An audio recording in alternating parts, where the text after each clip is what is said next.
ఒకసారి ఏం చేసినా తెలుసా నీకు గుర్తు? కస్తూరి మెతి కాదు, అది కస్తూరి మెతి. నీ కోసం ఏం కావాలి అంటే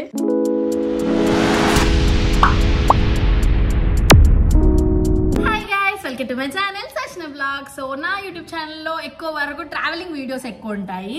నేను అక్కడికి వెళ్ళామో ఎప్పుడు కానీ ఆ వీడియోస్ ఎక్కువ చూస్తుంటారు. So for the first time నా యూట్యూబ్ ఛానల్లో కుకింగ్ వీడియో వస్తుంది. అండ్ నా ఫ్రెండ్స్ చాలా మంది నన్ను అడిగారు ఎప్పుడు ట్రావెలింగ్ వీడియోస్ కాకుండా కుకింగ్వి, లేకపోతే నార్మల్గా నేను ప్రతి వీక్ మా ఇంటికి వెళ్తుంటా. సో ఎందుకు వెళ్తాను ప్రతి వీక్ అనేది కూడా నెక్స్ట్ ఇంకా వీడియోస్లో వస్తుంటుంది. అండ్ నా ఇన్స్టాగ్రామ్లో మీరు కనుక ఫాలో అయితే మీకు ఈజీగా అర్థమైపోతుంది నేను ప్రతి వీక్ ఎందుకు వెళ్తాను అని చెప్పేసి. So please do follow me and my Instagram. And ఇప్పుడు ఈ వీడియోకి వస్తే అండ్ మేమైతే ఫిష్ కర్రీ చేస్తున్నాము. అండ్ నార్మల్ ఇన్స్ట్రక్షన్స్ ఇట్లా అన్ని యూట్యూబ్ ఛానల్గా ఇది ఇక్కడ వేయాలి అట్లా కూడా చెప్తాను. కానీ ఇంకా అట్లా కాకుండా మేము ఎలా ఫన్ చేస్తాము అనేది కూడా మీరు నా యూట్యూబ్ ఛానల్ ఇప్పుడు చూడొచ్చు. So let's go cook fish.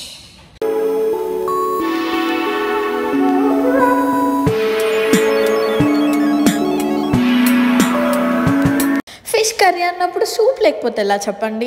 ఇంకా అందుకని ఫస్ట్ మనం ఆ సూప్ కోసం చింతపండు రసం నానబెట్టుకోవాలి.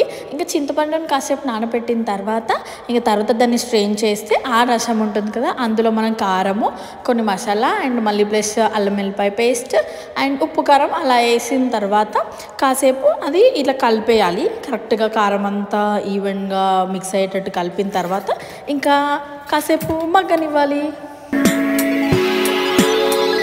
ఆలోపు ఆనియన్స్ని ఇక్కడ ఇంకో స్టవ్ పైన అలా కాల్వాలి. ఎందుకంటే ఒక టైప్ ఆఫ్ టేస్ట్ వస్తుంది అండ్ గ్రేవీలోకి థిక్నెస్ యాడ్ అవుతుంది, ఇంకా థిక్గా ఉంటుంది అన్నమాట గ్రేవీ. అందుకని చెప్పేసి ఇవైతే అలా కాల్చుకోవాలి. ఏంటి డాడీ ఇంతకుముందు ఏదో పిలిచిన ఏంటిది? అది కస్తూరి మెతి కాదు, అది కస్తూరి మెతి. మమ్మీ నార్మల్గా లైక్ అందరు పేరెంట్స్కి ఉంటుంది కదా పిల్లలు ఎట్లుండాలి అని అనుకుంటారు. లైక్ ఫర్ సపోజ్ దేవుడు నీకు ఒక వరం ఇచ్చిండే, ఏం కోరుకుంటావు? నా పిల్లలు ఇద్దరు బిడ్డలు నాకు మంచి సంతోషంగా ఉండాలి, వాళ్ళతో మంచిగా ఉండాలి అన్నిట్లలో. అట్లా కాదు, దేవుడు పిలిచి నీ కూతుర్ని ఫ్యామిలీ కాదు నీ కోసం ఏం కావాలి అంటే? నా కోసం ఏం లేదు, నా బిడ్డలు మంచిగా ఉంటే నాకు చాలు. నా బిడ్డల కోసమే నేను చేసేది. ఇంకా మసిల్తాయి అని చెప్పేసి మనకు అర్థమైపోతుంది కదా, ఇంకా ఫుల్గా బాయిల్ అయిపోయినాయి అని చెప్పేసి ఇంకా బాయిల్ అయిన తర్వాత మనం ఈ గ్రేవీ అనేది పక్కకు పెట్టేసుకోవాలి. అండ్ పక్కకు పెట్టేసుకొని ఆనియన్స్ ఏదైతే ఉందో అది మిక్సీ పట్టేసుకోవాలి. ఇంకా దాని తర్వాత ఇంకా మళ్ళీ వేరే బౌల్లో ఆయిల్ అలా వేసేసుకొని ఉల్లిపాయలు కాల్చినమా, కాల్చిన ఉల్లిపాయల పేస్ట్ చేసినవి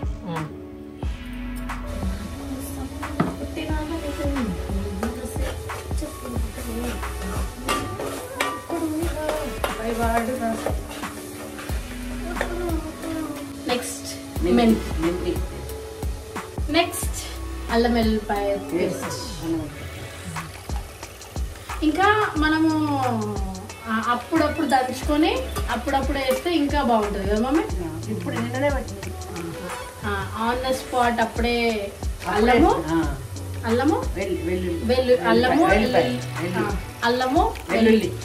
అల్లము వెల్లుల్లి రెండు దంచి ఆన్ ద స్పాట్ వేస్తే ఇంకా బాగుంటుంది. ఇది నిన్ననే తయారు చేసిన మేము నిన్నే తయారు చేస్తాం.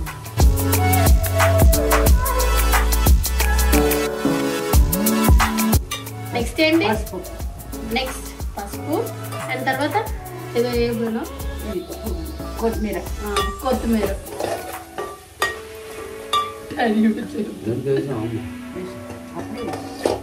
అయ్యో మెంత వేసేసిరా? మీరు చెప్పరు ఎందాక మెంతి మేము మా ఇంట్లోనే పెంచుకుంటున్నాము. చిన్న చిన్న మొలకలు వచ్చాయి, నేను తర్వాత చూపిస్తాను. అండ్ ఇప్పుడైతే ఫిష్ వేసేసేయాలి. నేను ఏదైతే మా డాడీ వాళ్ళు మెంతి పెంచుతున్నారని చెప్పానో అది నేను షార్ట్స్ వీడియోస్లలో పెడతాను. So please to subscribe and stay tuned.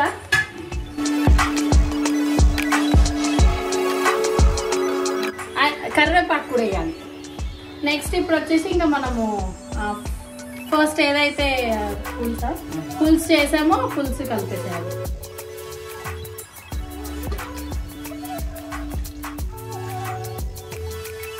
And fish ice కి చాలా మంచిది. అందుకే మా మమ్మీ నాకు వద్దు, నాకు నచ్చది అని చెప్పినా కూడా కళ్ళకు మంచిది అని చెప్పి మరి తినిపిస్తుంది. అండ్ ఫిష్ కర్రీ ఏంటి అంటే ఫిష్ కర్రీ మనం ఫస్ట్ డే చేసిన దానికన్నా సెకండ్ డే ఇంకా బాగా టేస్ట్ వస్తుంది కదా మమ్మీ. ఇంకా ట్రై చేసి మీరు మంచి తినాలి అనుకుంటే ఫస్ట్ డే చేసి సెకండ్ డే ఇంకా బాగుంటుంది, taste so much better. Next కొబ్బరి powder, fish masala. Fish masala ఎలా చేసుకోవాలి? షాప్స్ అన్ని కూడా చేసుకోవచ్చు కలిపి. ఫిష్ మసాలా బయట నార్మల్ గా దొరుకుద్ది మనం షాప్స్లలో. నెక్స్ట్ ఇది గరం మసాలా కొంచెం,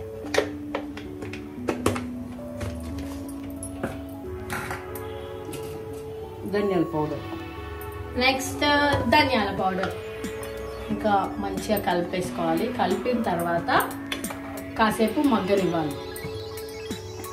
కుకింగ్ లాంగ్వేజ్ మగ్గనివ్వాలి కదండి, కుకింగ్ లాంగ్వేజ్ మగ్గనివ్వాలి.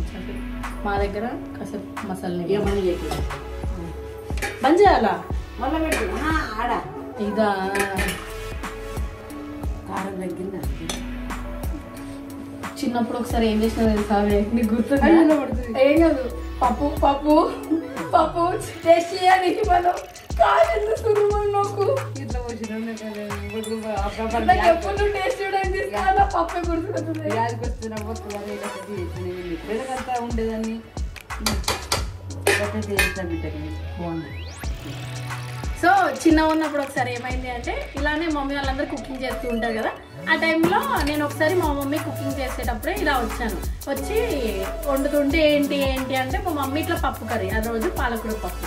సో పాలకూర పప్పు అప్పుడు మా మమ్మీ టేస్ట్ చూడు బాగుందో చెప్పుకోవాలి. మా ఇంట్లో అప్పట్లో నేను ఫుల్ టేస్ట్ చేయలేదు. ఎట్లా అంటే ఫస్ట్ ఏది టేస్ట్ చేసా నేనే, ఎందుకంటే కరెక్ట్ ఉప్పు ఉందా తక్కువ ఉందా ఎక్కువ ఉందా అనేది కరెక్ట్ చెప్పేదాన్ని అనమాట. సో అలానే అప్పుడు కూడా మా మమ్మీ టేస్ట్ చేయి ఒకసారి అన్నది. చాలా చిన్నగా ఉన్నప్పుడు టేస్ట్ అంటే మా మమ్మీ సడన్ గా ఆగమగంలో ఇట్లిచ్చి ఉప్పు పర్లేదు వేసేసింది. నచ్చినా తీసుకున్నా, కాలింది ఆ రోజు. ఇంకా నాకు వీడు ఎర్రగా అయిపోయింది ఆ రోజు. గుర్తుందా అమ్మ నీకు? ఆ రోజు నుంచి మా మమ్మీ ఎప్పుడు టేస్ట్ చేయడానికి తీసుకో అని చెప్పినా నాకు ఆ పప్పు గుర్తుకొస్తుంది. మమ్మీ మూత పెట్టేస్తుంది.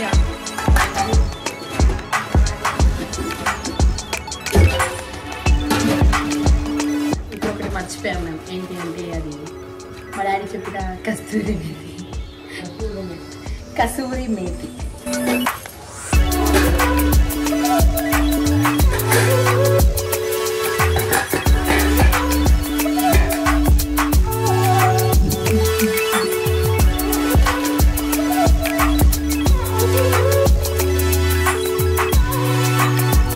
ఇలా ఇంకొక 10 minutes to 15 minutes అలా ఉంచిన తర్వాత ఇది ఫిష్ అనే గ్రేవీ ఉంటుంది కదా, కొంచెం చిక్కగా అవుతుందని మనకు అర్థమవుతుంది కదా, అప్పుడు ఇంకా కంప్లీట్ అయిపోయినట్టు.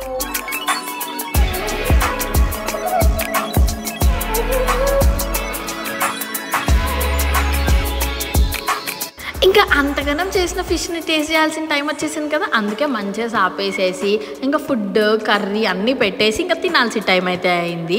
ఇంకా నాకు తెలిసి చిన్నప్పటి నుంచి అయితే అందరం కలిసి మంచిగా కూర్చొని తింటాం అన్నమాట. ఇంకా మెయిన్లీ ఇట్లా సాటర్డేస్ చికెన్ ఫిష్ ఇలాంటి టైంలో అయితే అందరం కలిసే కూర్చొనే తింటాము. సో మీ ఇంట్లో కూడా అలా తింటారా అనేది కామెంట్ సెక్షన్లో కామెంట్ చేయండి. అండ్ మీకు కనుక నార్మల్గా ఇలా ఫిష్ వ్లాగ్ ఇలా నేను చేసే డైలీ వ్లాగ్స్ కావాలి అంటే ఇంకా మీకు ఎలాంటి వీడియోస్ కావాలనేది కామెంట్ సెక్షన్లో కామెంట్ చేయండి. అండ్ మీకు కనుక ఈ వీడియో నచ్చితే please do like, share, comment and don't forget to subscribe. See you in the next vlog. Bye by.